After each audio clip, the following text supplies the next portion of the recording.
السلام علیکم سامعین، امید ہے آپ سب خیریت سے ہوں گے۔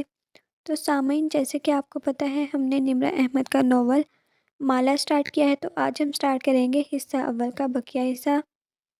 تو چلیں سٹارٹ کرتے ہیں حصہ اول کا بقیہ حصہ۔ اس کی دوسری قسط ہمیں بنانی پڑی کیونکہ حصہ اول جو تھا وہ زیادہ تھا، تو اس لیے ہمیں اس کی دوسری قسط بنانی پڑی۔ چلیں سٹارٹ کرتے ہیں بقیہ حصہ۔ ٹاپ پہ رکھے کافی مگ میں چمچ ہلاتے ہوئے اطراف کا جائزہ لے رہا تھا جب سیڑھیوں پہ آہٹ آئی۔ اس نے نظریں اٹھا کے دیکھا، وہ زینیں اتر رہی تھی۔ اس نے آج لمبی قمیض کے ساتھ سفید دوپٹہ کندھے پہ ڈالا ہوا تھا، بالوں کا جوڑا بندھا ہوا تھا اور ایک لٹ دائیں گال کو چھو رہی تھی۔ آج اس نے ٹاپس نہیں پہنے تھے، پیروں میں سفید ہیس تھی اور پیشانی پہ ابھی تک بل تھے۔ چہرہ تمتمایا ہوا تھا، ہاتھ میں ایک باکس تھا جس میں اس کی چیزیں تھیں۔ سب سے اوپر کیکٹس کا ننھا سا گملہ تھا۔ وہ اٹھ کھڑا ہوا اور اس کے ہاتھ سے باکس لے لیا۔ تھینکس۔ اس نے ایک سرسری نظر کیف پہ ڈالی۔ اس کے نئے جوگرز آج بھی اجلے سفید تھے، البتہ حلیہ وہی تھا، بڑی شیو، ماتھے پہ آئے نوعمر لڑکوں جیسے بلدار بال، ٹی شرٹ پہ کالر والی شرٹ جس کے بٹن سامنے سے کھلے تھے، چہرے پہ مسکراہٹ اور ہاتھ پیچھے کو بندھے ہوئے۔ یس باس، مجھے مال تک جانا ہے، تم ڈرائیو کرو گے؟ کار ریموٹ اس کی طرف بڑھایا اور خود آگے بڑھ گئی۔ کیف باکس اٹھائے اس سے 2 قدم پیچھے تھا۔ یکدم کشمالہ کو احساس ہوا کہ وہ رک گیا ہے۔ اس نے پلٹ کے دیکھا، وہ ریسٹورنٹ کے ہال کی مرکزی دیوار کے سامنے رکا ہوا تھا، گردن اونچی اٹھائے وہ دیوار کو دیکھ رہا تھا۔ وہ دیوار بذات خود ایک پینٹنگ تھی۔ وہاں ایک منظر بنا تھا، ساحل کی ریت، پیچھے نظر آتا نیلا سمندر جس کی سطح پہ دھوپ چمک رہی تھی۔ ایک جھولا جو ریت پہ ستونوں سے نصب کیا گیا تھا، جھولے پہ ایک کتاب درمیان سے کھول کے الٹی رکھی تھی۔ منظر اتنا خوبصورتی سے پینٹ کیا گیا تھا کہ حقیقت کا گمان ہوتا تھا۔ دیوار کے آگے فرش پہ اصلی ریت اور سیپیاں بکھری تھی۔ وہ صرف پینٹنگ نہیں تھی، 3D پینٹنگ تھی۔ کیف کی نظریں دیوار کے نچلے کونے تک گئیں۔ وہاں مالا کے نام کے دستخط تھے، چند 7-5 برس قبل کی تاریخ تھی۔ اس نے گردن موڑ کے ستائشی نظروں سے مالا کو دیکھا جو اس کی منتظر کھڑی تھی۔ یہ آپ نے پینٹ کیا ہے؟ چلیں۔ وہ بنا کسی تاثر کے بولی اور دروازے کی طرف اشارہ کیا۔ وہ گہری سانس لے کے اس کے ساتھ ہو لیا۔ آپ ایلوژن آرٹسٹ بھی ہیں؟ مجھے اندازہ نہیں تھا، وہ اس کے پیچھے چلتے ہوئے کہہ رہا تھا۔ پرانی بات ہے، وہ جیسے اس کی بات کو اہمیت نہیں دے رہی تھی۔ کیف خاموش ہو گیا۔ راستے میں وہ خاموشی سے کھڑکی سے باہر دیکھتی رہی۔ 1-2 بار نگاہ اٹھا کے کیف کی طرف دیکھا تو احساس ہوا کہ اس نے بیٹھتے ہی بیک ویو مرر کو چھت کی طرف کر دیا تھا تاکہ ڈرائیور اور سواری ایک دوسرے کو نہ دیکھ سکیں۔ سفورہ درست کہہ رہی تھی، اس کا کزن ڈیسنٹ ہے، ورنہ ہر ڈرائیور بیک مرر سے گھورتا ضرور تھا۔ سنو، تم ڈرائیور یونیفارم کیوں نہیں پہن سکتے؟ میں ایسے ہی ٹھیک ہوں، وہ منہ کاٹتے ہوئے بولا۔ اس کے انداز میں ایک عجیب بے نیازی تھی جو کبھی کبھی کشمالہ کو کھلتی تھی، لیکن خیر۔ وہ بھاگتی ٹریفک کو دیکھنے لگی، دھوپ کے باعث سبز آنکھوں کی پتلیاں سکوڑ رہی تھیں۔ بوس، اب آپ کیا کریں گی؟ اپنے جاب آورز کے لیے پوچھ رہا ہوں۔ کل ہمیں لاہور جانا ہے 1 ہفتے کے لیے، واپس آ کے اس بارے میں بات کریں گے۔ مال کی پارکنگ میں کیف نے کار روکی تو باہر نکلنے سے قبل مالا نے سرسری انداز میں کہا، مجھے گھنٹہ لگ جائے گا، چاہو تو گھوم پھر لو، چاہو تو بیٹھے رہو۔ کیف نے محض سر ہلا دیا، کچھ کہا نہیں۔ کچھ دیر وہ یوں ہی مال کی راہداریوں میں چلتی رہی۔ دن کا وقت تھا اس لیے بہت رش نہیں تھا۔ اسے ایزا کے لیے گفٹ لینا تھا لیکن دل نہیں چاہ رہا تھا۔ پہلے جب کبھی وہ خاندان کی شادیوں پہ جاتی، اس کی سیلیبریٹی ٹریٹمنٹ ملتا تھا۔ کشمالہ ان سب کی کامیاب انٹرپرینور کزن تھی، اپنے پیروں پہ کھڑی عورت۔ وہ مہنگے گفٹس دیتی تھی، لوگوں سے ملتے ہوئے بھی ہاتھ میں موبائل آن ہوتا۔ وہ ساتھ ساتھ اسلام آباد آفس کو مانیٹر کر رہی ہوتی تھی۔ اب اس کے پاس کچھ کرنے کو ہی نہیں تھا۔ سوشل میڈیا سے جلد ہی سب کو علم ہو جائے گا کہ اوشن بند ہو رہا ہے۔ ہر کوئی اس سے سوال کرے گا۔ اف، وہ اپنی کیفیت میں چلتی جا رہی تھی جب ایک احساس ہوا کوئی اسے دیکھ رہا ہے۔ چلتے چلتے اس نے گردن موڑی، دائیں بائیں پیچھے۔ وہاں بہت سے لوگ تھے لیکن سب اپنی اپنی سمت میں جا رہے تھے، کوئی بھی اس کی طرف متوجہ نہیں تھا۔ اس نے جھرجھری لے کے جھٹکا، شاید اسے وہم ہوا تھا۔ ایک ڈیزائنر برانڈ سے اس نے کامدار جوڑا لیا، ایزا کی ٹیسٹ کے مطابق ٹھیک تھا۔ شاپ سے باہر نکلی تو سیدھ میں ایک بک شاپ نظر آئی۔ اس کے گلاس وال کے اس پار کیف کھڑا تھا۔ وہ کاؤنٹر پہ پیمنٹ کر رہی تھی۔ وہ اس کی طرف چلی آئی۔ کیف نے اسے نہیں دیکھا، اس کی کشمالہ کی طرف پشت تھی۔ وہ موبائل کان اور کندھے کے درمیان لگائے شاپنگ بیگز کاؤنٹر سے اٹھا رہا تھا۔ دبی آواز میں کچھ کہہ بھی رہا تھا۔ آواز اتنی ہلکی تھی کہ کچھ سنائی نہ دیا، نہ وہ سننے کی خواہش مند تھی۔ کیف، اپنی موجودگی کا احساس دلانے کے لیے پکارا۔ وہ ایک دم جھٹکے سے مڑا، موبائل چھوٹ گیا، شاپنگ بیگ بھی نیچے گر گئے۔ وہ ڈر کے ایک قدم پیچھے ہٹی۔ سوری، میں نے تمہیں ڈرا دیا۔ نہیں نہیں، میں کسی اور خیال میں تھا۔ کیف کی رنگت تبدیل ہوئی، جیسے وہ لمحے بھر کے لیے خاموش ہوا مگر فوراً سے سنبھل گیا۔ جلدی سے موبائل اٹھانے جھکا جو کشمالہ کے قدموں کے ساتھ گرا تھا۔ اس نے گردن جھکا کے دیکھا، اس پہ کال ملی ہوئی تھی۔ کال پہ اس کی کزن کا نمبر نظر آ رہا تھا۔ کیف نے جلدی سے فون اٹھایا اور کال کاٹ کے اسے جیب میں ڈال دیا۔ میرے ایک انکل ہے، اس سے بات کر رہا تھا۔ اب وہ پنجوں کے بل بیٹھا، شاپنگ بیگ سے نکلا سامان اندر واپس لا رہا تھا۔ میں فری ہوں، چلیں؟ اس نے نظر انداز کیا، البتہ وہ دیکھ سکتی تھی کہ اس کے ہاتھ میں ایک اسکیچ بک اور چند گریفائٹ پینسل تھی جنہیں وہ جلدی جلدی سمیٹ رہا تھا۔ پھر وہ کھڑا ہوا، نظر کشمالہ کے ہاتھوں پہ گئی، فوراً ہاتھ بڑھایا۔ یہ مجھے پکڑا دیں۔ نو پرابلم، میں خود اٹھا سکتی ہوں۔ وہ آگے جانے لگی لیکن کیف سامنے آیا اور ادھر لائیں کہتے ہوئے نرمی سے اس نے شاپنگ بیگ لے لیا۔ وہ بنا کچھ کہے آگے بڑھ گئی لیکن اس سے اچھا لگا تھا۔ اس نوجوان میں بہت مینرز تھے، بس یونیفارم والی بات یہ میں ایسے ہی ٹھیک ہوں والا ایٹیٹیوڈ نہ ہوتا تو وہ بہترین ملازم تھا۔ کشمالہ کے تجربے کے مطابق ایٹیٹیوڈ والا ملازم زیادہ دیر تک ملازم نہیں رہ سکتا تھا۔ دیکھتے ہیں یہ کتنا عرصے ٹکتا ہے۔ کافی لیں گی؟ لفٹ کی طرف جاتے ہوئے کیف نے پوچھ لیا۔ وہ اس سے 2 قدم پیچھے چل رہا تھا۔ ہاں، میرے لیے ایک اسپریسو ڈبل شاٹ، رائٹ؟ وہ پرس سے کارڈ نکالتے ہوئے چونکی، ابرو تعجب سے اکٹھی ہوئی۔ تمہیں کیسے معلوم میں کیسی کافی پیتی ہوں؟ آپ کی اسسٹنٹ سائیکا سے پوچھا تھا۔ وہ مسکرایا، گال کا گڑھا گہرا ہوا۔ نہیں، میں تمہیں اپنا اسسٹنٹ نہیں رکھنے لگی، حالانکہ آپ کو ایک نئے اسسٹنٹ کی ضرورت ہے۔ اس کے ہاتھ سے کارڈ اچکتے ہوئے مسکرا کے بولا، سائیکا کو اوشن جیسی تنخواہ دینا آپ افورڈ نہیں کر سکتی۔ جلد یا بدیر آپ کو کوئی نیا کام شروع کرنا ہوگا۔ اس وقت کم تنخواہ پہ اگر کوئی دستیاب ہے تو وہ میں ہوں۔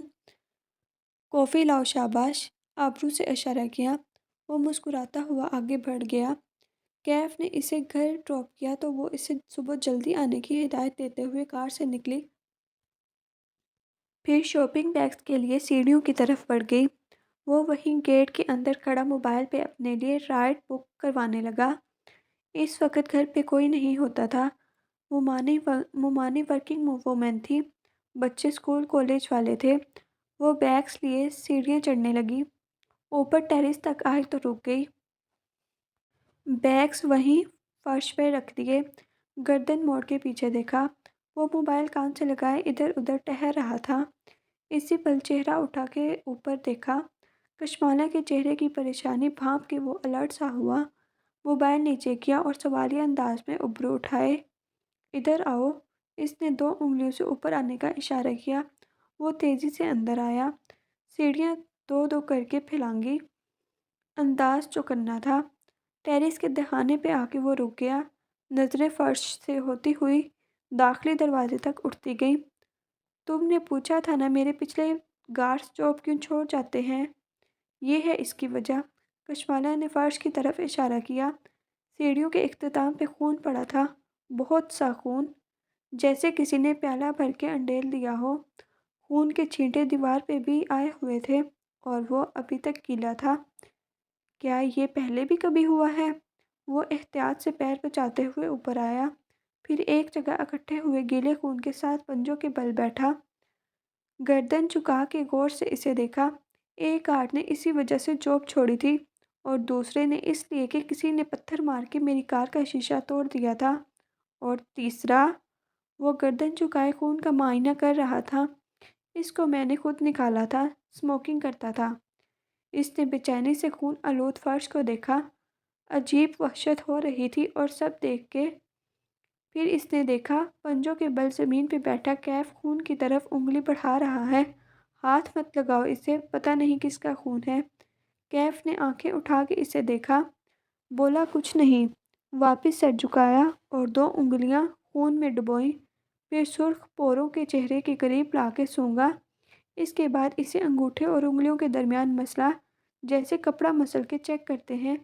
یہ خالص خون نہیں ہے، اسے پتلا کیا گیا ہے۔ وہ چونک گئی۔ پتلا؟ کیوں؟ تاکہ یہ جلدی خشک نہ ہو اور آپ کے پیروں کے ساتھ لگ جائے۔ اصل خون جلد گاڑھا ہو کے جم جاتا ہے۔ کشمالہ نے سر جھکا کے اپنی سفید ہیرز دیکھی، وہ صاف تھیں۔ کیف اب کھڑے ہوتے ہوئے ٹشو سے ہاتھ صاف کر رہا تھا۔ کوئی آپ کو ڈرانے کی کوشش کر رہا ہے۔ اس نے تھک کے گہری سانس لی۔ اگر تم جاب چھوڑنا چاہتے ہو تو ابھی بتا دو، مجھے کل لاہور جانا ہے۔ میں ڈرائیور کا بندوبست کر رکھوں۔ میں کیوں جاب چھوڑوں گا؟ ٹیشو سے انگلیاں رگڑتے ہوئے وہ حیرت سے بولا، اس حرکت سے ڈر کے لوگ خون دیکھ کے ڈر جاتے ہیں۔ میں ایسے انسان سے کیوں ڈروں گا جو بزدلوں کی طرح چھپ کے کسی عورت کے گھر میں خون پھینکتا ہے؟ وہ اس کے سامنے آ کھڑا ہوا، مروڑا ہوا خون آلودہ ٹشو اس کے ہاتھ میں تھا۔ میں نے آپ سے وعدہ کیا تھا کہ آپ کی حفاظت کروں گا۔ آج میں آپ سے ایک اور وعدہ کرتا ہوں کہ میں اس شخص کے ڈھونڈ کے آپ کے پاس ضرور لاؤں گا۔ وہ سنجیدگی سے کہہ رہا تھا، کچھ تھا اس کے انداز میں، یقین دلانے والا، بے خوف کر دینے والا۔ اس کے تنے اعصاب ڈھیلے پڑنے لگے۔ اس نے ممنونیت سے کیف کو دیکھا، بولی کچھ نہیں۔ وہ افسوسی نظروں سے اطراف میں دیکھ رہا تھا۔ کوئی سی سی ٹی وی نہیں ہے؟ بتایا نا، یہ لوگ لگوانے نہیں دیتے۔ گھر کے باہر لگا ہوا ہے ایک سی سی ٹی وی، اس میں کبھی کوئی نظر نہیں آیا۔ چوکیدار بھی موجود ہے، وہ کسی کو یوں داخل نہیں ہونے دیتا۔ ضروری نہیں ہے کہ کوئی باہر سے آیا ہو۔ وہ ٹیرس کی ریلنگ کے ساتھ چلتے ہوئے نیچے دیکھ رہا تھا۔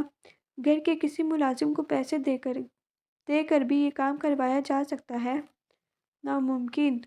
ماموں کے ملازم بہت پرانے ہیں، ہم سب ہر موقع پہ ان کی مدد کرتے ہیں۔ وہ ایسے کیوں کریں گے؟ آپ ان کو پیسے سے خوش رکھتی ہیں، وہی پیسہ کوئی زیادہ دے تو وہ اس کا کام کر دیں گے۔ پیسہ ہر وقت ہر ایک کی ضرورت ہوتا ہے باس، آپ اس سے کسی کو بھی خرید سکتے ہیں۔ وہ اسے بول رہا تھا، تمہیں بھی؟ کیف ٹھٹک کے رکا، پھر آہستہ سے اس کی طرف پلٹا۔ وہ سینے پہ بازو لپیٹے سنجیدگی سے اسے دیکھ رہی تھی۔ وہ ہوتا ہے نا موویز میں، باڈی گارڈز کو سب سے پہلے خریدا جاتا ہے۔ اگر میرا اسٹاکر فرش پہ گرے خون کی طرف اشارہ کیا، تمہیں خریدنا چاہے تو کیا کرو گے؟ لمحے بھر کو ٹیرس پہ سناٹا چھا گیا۔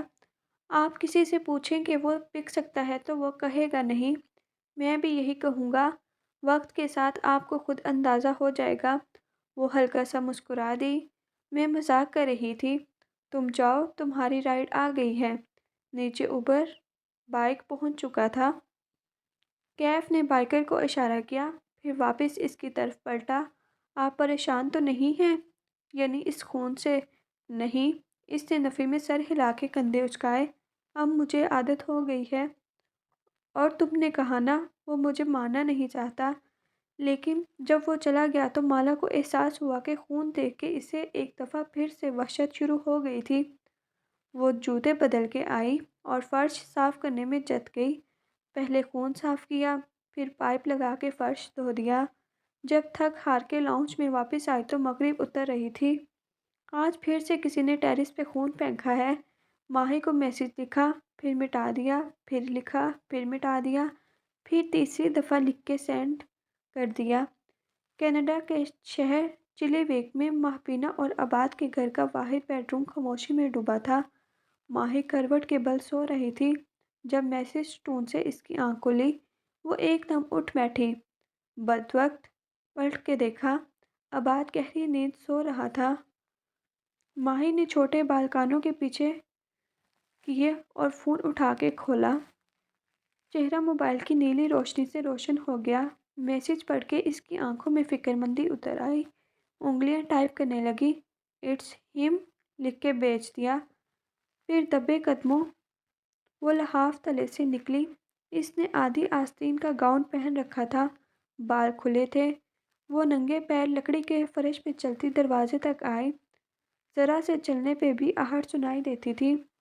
لونگ روم میں ٹی وی کنسول کے نیچے بنے کیبنٹ کے وہ چند لمحے دیکھتی رہی، کھولے یا نہ کھولے۔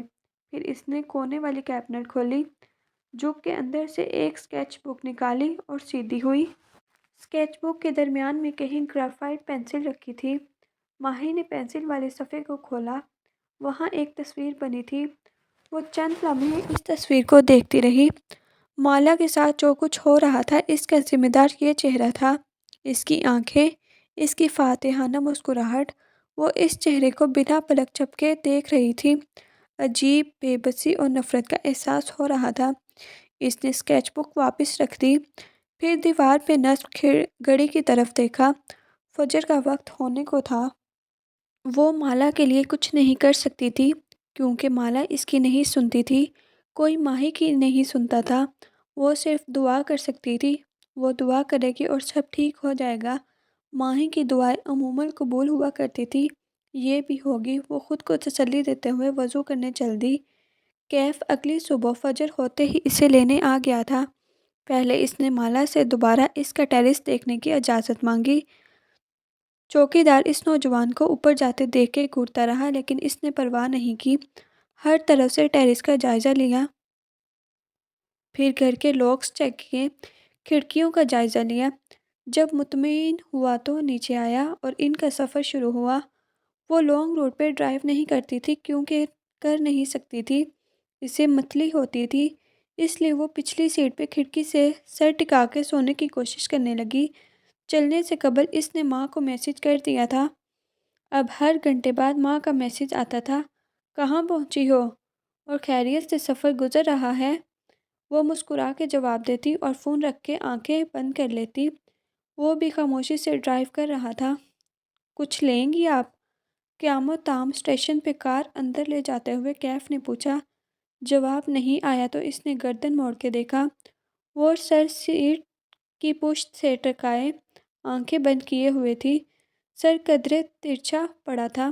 ایک طرف سے کیچر سے نکلتے بالوں نے آدھے چہرے کو ڈھانپ رکھا تھا، ساتھ سیٹ پہ ٹوکری میں ننے پودے رکھے تھے۔ وہ واپس سیدھا ہو گیا، چہرے پہ اضطراب پھیلا، کرب سے آنکھیں بند کر لی۔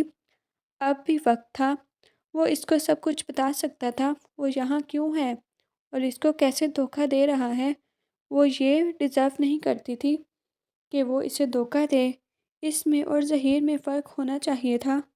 کیف نے آنکھیں کھولی، ونڈو اسکرین کے پار دیکھا۔ دنیا ویسی ہی تھی جیسی اس کی آنکھیں بند کرنے سے پہلے تھی۔ آنکھیں بند کر لینے سے حقیقت نہیں بدل سکتی تھی۔ اسے خاموشی سے صرف اپنا کردار ادا کرنا تھا۔ اسے اس لڑکی سے ہمدردی کرنے کی ضرورت نہیں تھی، اسے اپنے مسئلے حل کرنے تھے۔ وہ اس کو دھوکہ ضرور دے رہا ہے، لیکن ساتھ ہی وہ اس کی حفاظت بھی کرے گا، یوں حساب برابر ہو جائے گا۔ بس 2 ماہ وہ اس کی نوکری کرے گا اور پھر کہیں غائب ہو جائے گا، وہ اسے بھول جائے گا اور معاملہ دفن ہو جائے گا۔ بس 2 ماہ اور کشمالہ کی کھڑکی کے شیشے پہ دستک ہوئی تو اس نے چونک کے آنکھیں کھولی، پھر شیشے نیچا کیا۔ کیف باہر کھڑا کافی کا کپ اس کی طرف بڑھائے ہوئے تھا۔ ریسٹ ایریا آ گیا، وہ خود سے بولی اور کپ تھام لیا۔ آنکھوں میں ابھی تک کچی نیند تھی۔ وہ گھوم کے واپس ڈرائیونگ سیٹ تک آیا۔ اپنی کافی اس نے کپ ہولڈر میں رکھی اور سیٹ بیلٹ پہننے لگا۔ ایک بات پوچھوں آپ سے؟ کار سٹارٹ کرتے ہوئے بولا۔ وہ کافی کے گھونٹ بھرتے ہوئے اسے سننے گئی۔ آپ کے پاس کوئی فیوچر پلان تو ہوگا، دوبارہ سے اپنا کام سیٹ کرنے کا پلان؟ تمہارا مطلب ہے کامیابی کا نیا پلان؟ وہ باہر دیکھتے ہوئے تلخی سے مسکرائی۔ اسکول سے یونیورسٹی تک، کتابوں سے انٹرنیٹ تک، سب یہی سکھاتے آئے ہیں کہ کامیاب کیسے ہونا ہے۔ کوئی یہ کیوں نہیں سکھاتا کہ ناکام کیسے ہونا ہے؟ جاب چلی جائے تو کیا کرو گے؟ کام میں نقصان ہوگا تو کیا کرو گے؟ صفر سے دوبارہ کیسے شروع کرو گے؟ ہمیں سب کامیابی کے لیے تیار کرتے ہیں، کوئی ہمیں ناکام ہونے کے لیے کیوں نہیں تیار کرتا؟ میرے خیال میں انسان کا ایکسیڈنٹ ایک دم سے نہیں ہوتا، پہلے نیئر مسز ہوتے ہیں تاکہ ہم سنبھل جائیں، ریڈ فلیگز نظر آتے ہیں۔ ظہیر کے بارے میں بھی آپ کو نظر آئے ہوں گے، وہ ڈرائیو کرتے ہوئے سنجیدگی سے کہہ رہا تھا۔ کشمالہ نے سوچتی نظروں سے اس کے کندھے کی پشت کو دیکھا۔ کیا تمہیں قرضوں میں گرنے سے پہلے ریڈ فلیگز نہیں نظر آئے تھے؟ طنز نہیں کر رہی، اس لیے پوچھ رہی ہوں کیونکہ تم بہت سمارٹ لگتے ہو، پھر اتنا نقصان کیسے کرا لیا اپنا؟ کیف نے گہری سانس لی۔ ایک اچھا بزنس مین بننے کے لیے سمارٹ ہونا کافی نہیں ہوتا۔ پھر کیا چاہیے ہوتا ہے؟ ایک آئیڈیا، ایک یونیک آئیڈیا، اس آئیڈیا سے محبت کرنا، پھر اس کے گرد بہت محنت سے اپنے کام کو تعمیر کرنا۔ اس کی آواز میں جوش سا بھر گیا تھا۔ پھر اس نے آئیڈیا کو کامیاب کرنے کے لیے ایک اچھی ٹیم بنانا اور بیچنے سے پہلے اپنی ٹارگٹ آڈینس کا علم ہونا، اپنے کام کی کوالٹی اور ویلیوز پہ کبھی کمپرومائز نہ کرنا۔ وہ اسٹیئرنگ وہیل پہ ہاتھ جمائے ہوئے بولے جا رہا تھا اور وہ انگلیوں پہ گن رہی تھی۔ مگر یہ سب کافی نہیں ہوتا باس، بزنس میں ترقی یہاں سے آتی ہے۔ ایک ہاتھ اسٹیئرنگ سے ہٹا کے اپنی پیشانی پہ دستک دی۔ آپ کی پیشانی کے بخت سے؟ کشمالہ نے تعجب سے ابرو اٹھائی۔ یعنی قسمت؟ یعنی قسمت، اس نے تائید میں سر ہلایا۔ تم کہہ رہے ہو کہ انسان کی قسمت اس کی محنت سے زیادہ ضروری ہے؟ محنت اور بزنس کی سمجھ بوجھ یہ لازم ہے، لیکن اس کے باوجود بھی ہم فیل ہو جاتے ہیں کیونکہ اس چیز میں ہمارا بخت نہیں ہوتا، لیکن وہ کسی دوسری چیز میں ضرور ہوتا ہے۔ اگر آپ کا بخت ریسٹورنٹ میں نہیں ہے تو شاید وہ کسی اور کام میں ہو۔ اب بتائیں، کیا میں اسسٹنٹ پوزیشن کے لیے ہائر کر لیا گیا ہوں؟ جانتے ہو تم میں اور میرے پرانے ڈرائیورز میں کیا فرق ہے؟ وہ میری طرح اسٹریٹ سمارٹ نہیں تھے، وہ اتنا بولتے نہیں تھے، اور چہرہ موڑ کے دیکھنے لگی۔ اس سے بہتر اسسٹنٹ کشمالہ کو نہیں ملنے والا تھا، لیکن ابھی وہ اس بات کا اعتراف نہیں کرنا چاہتی تھی۔ کشمالہ، معید، مہوینہ اور حور جہاں کا گھر مبین منزل کہلاتا تھا۔ شہر کے ایک پوش علاقے میں بنا ایک کنال کا 2 منزلہ گھر، جس کے لون میں درخت لگے ہوئے تھے۔ گھر کا کوئی کونا گملوں اور بیلوں سے خالی نہ تھا۔ وہ کار سے نکلی اور آنکھیں بند کر کے اپنے گھر کی فضا میں گہرا سانس لیا۔